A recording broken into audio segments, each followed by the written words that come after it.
fired bullets at citizens who are gathering for a rally in Kamkunji, far from the CBD.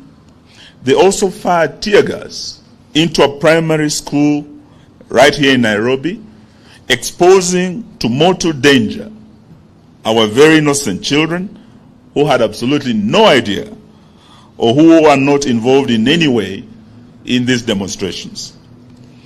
The brutality is not ad hoc. It is coordinated.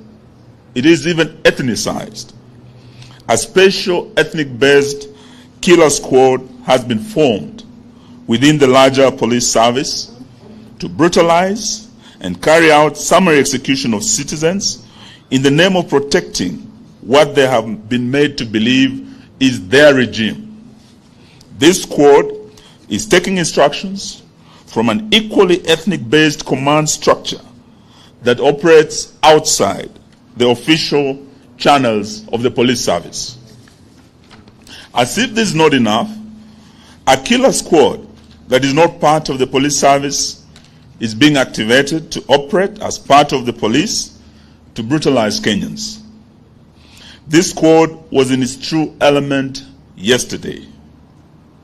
They were firing at protesters from unmarked vehicles that we know belong to the police in places like Mlolongo and Kitengela.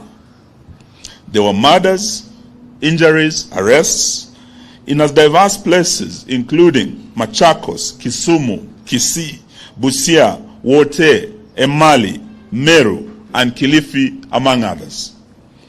We're in the process of compiling complete data from across the nation on the victims of this operation, and we'll share the same with the country in due course.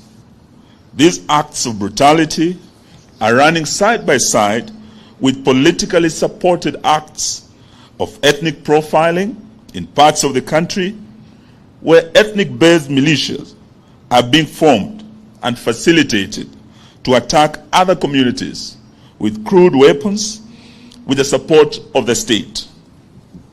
It is happening right now in parts of Nyanza, along the Kisii-Kericho and Kisumu-Kericho borders. It is happening here in Nairobi too. Someone is working on a script of ethnic profiling, antagonism, and murder, much similar to what happened here in 1991, 1992, 1997, in the infamous tribal clashes, and also in the 2007-2008 period.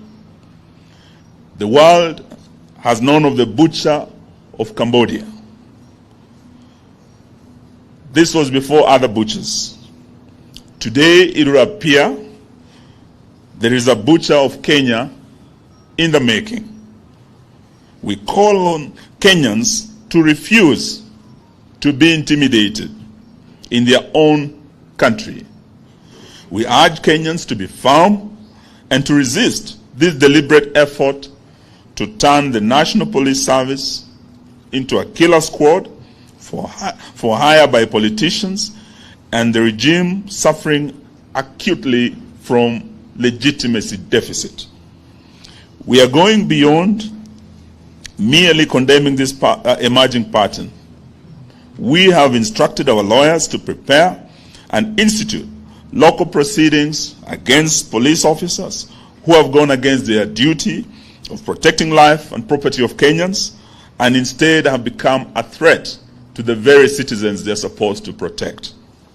In this regard, we are appealing to all Kenyans who have photographic or video evidence of police brutalizing citizens to share the same with us to aid the case that our legal team is working on. Going forward, we appeal to Kenyans to resort to citizen journalism and photograph and film state officers, including